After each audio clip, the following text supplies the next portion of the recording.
Hello बच्चों, चलिए 2018 का क्वेश्चन करते हैं, एडवांस थर्मोडाइनमिक्स। ये क्वेश्चन काफ़ी लंबा चौड़ा है, स्टोरी बेस्ड क्वेश्चन हो गया। कॉम्प्रिहेंसिव स्किल्स चाहिए समझने के लिए क्या हो रहा है यहाँ पे। तो बोलते हैं the surface of copper gets tarnished, मतलब ख़राब हो जाता है by the formation of copper oxide. ठीक है, ये बात हम लोग को पहले भी पता है, क्लास 10th में पढ़ के आए हैं। N2 gas was passed to prevent the oxide formation during heating of copper at 1250 Kelvin। तो नाइट्रोजन गैस पास कराना पड़ता है ताकि कॉपर को जब हीट कर रहे हैं तो वो ख़राब ना हो जाए, ठीक है, ऑक्साइड फॉर्म ना हो जाए।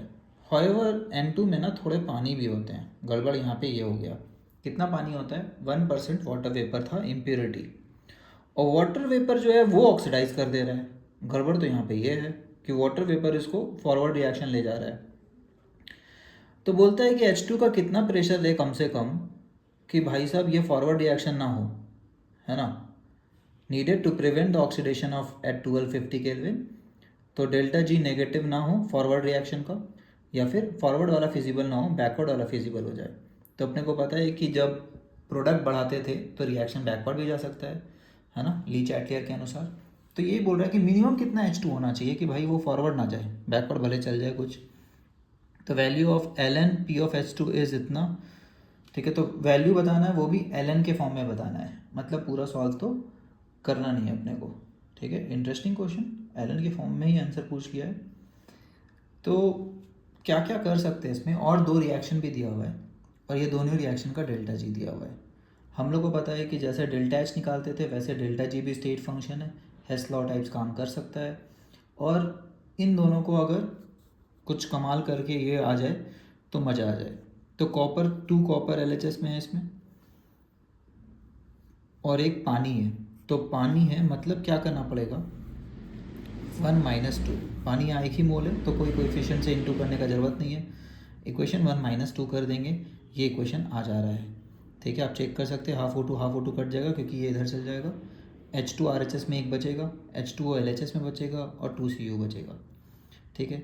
तो ये वाला जो रिएक्शन है उसका डेल्टा जी क्या आ गया, -78। अगर किलो जूल में बोले तो देखिए यहाँ 78,000 दिया हुआ है डेल्टा जी फर्स्ट रिएक्शन का, ठीक है। और सेकंड का दिया हुआ है -178 किलो जूल। तो किलो जूल में अगर करें तो ऐसा आएगा, ठीक है। तो अपना आ रहा है 100 + 178 - 78 100 किलो जूल, अच्छा नंबर।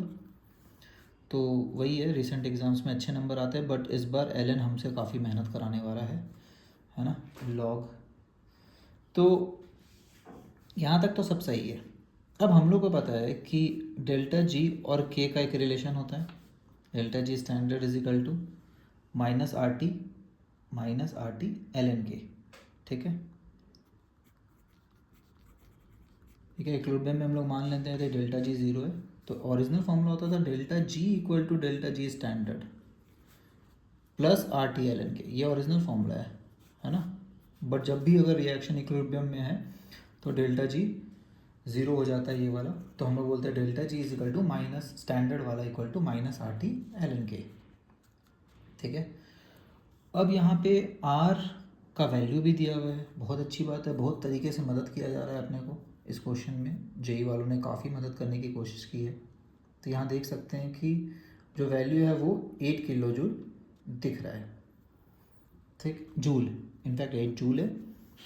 तो डेल्टा जी जो है अपना 100 है किलो जूल में बात करें तो 3 0 मल्टीप्लाई कर दीजिए। आर जो है वो जूल में दिया हुआ है 8, ठीक है। और टेम्परेचर जो है वो 1250 दिया हुआ है, देख सकते हैं अपन 1250 है टेम्परेचर, इनटू ln के।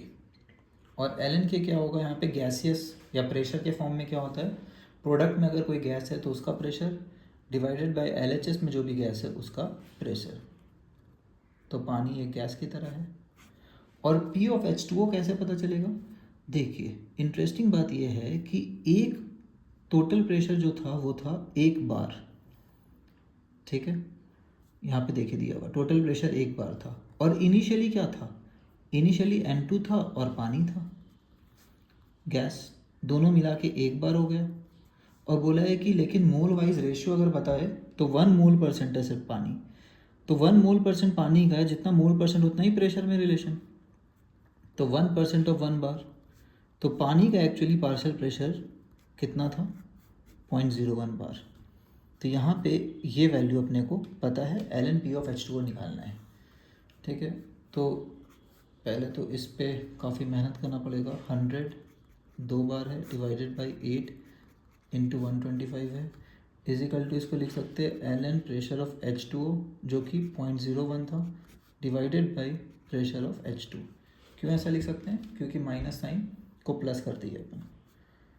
तो ये 25 5 ज़ा 25 इंटू 4, 4 2 ज़ा 8, 2 इंटू 50 एंड 5 इंटू 10, तो ये 10 आ गया।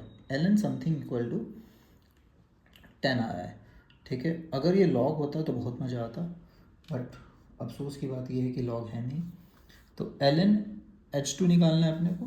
तो यहाँ पे अब इक्वेशन क्या बन रहा है, 10 equal to LN 0.01 minus LN P of H2। ठीक है, तो LN P of H2 LHS में ले जाते हैं, यही निकालना है अपने को। तो is equal to LN 0.01, LN होता है 2.3 इंटू लॉग, और ये है 10 टू द पावर -2, 1/100 मतलब 10 पावर -2 और -10। ठीक है, ऐसा कुछ कुछ आ रहा है। तो 2.3 तो देखिए कैलकुलेशन कर पा रहे हैं एग्जैक्ट, -2 इधर गया, 4.6 माइनस में -10 इज इक्वल टू -14.6। आ गया answer, LN times of P of H2। तो जेई चाहता है कि आपको थोड़ा सा LN से डर कम लगे, है ना, और आगे बढ़ते रहिए आप, ताकि एक आंसर तक पहुँचे। तो इसका answer LN P of H2 पूछा गया था, तो LN P ऑफ H2 हम लोग जवाब देंगे कि भाई 14 है। ठीक है, चलिए, आई होप सॉल्यूशन डिस्क्रिप्टिव है, पूरा सॉल्व किया गया है, तो समझ आया होगा कैलकुलेशन कैसे करना है। Okay, bye everybody, thanks for watching.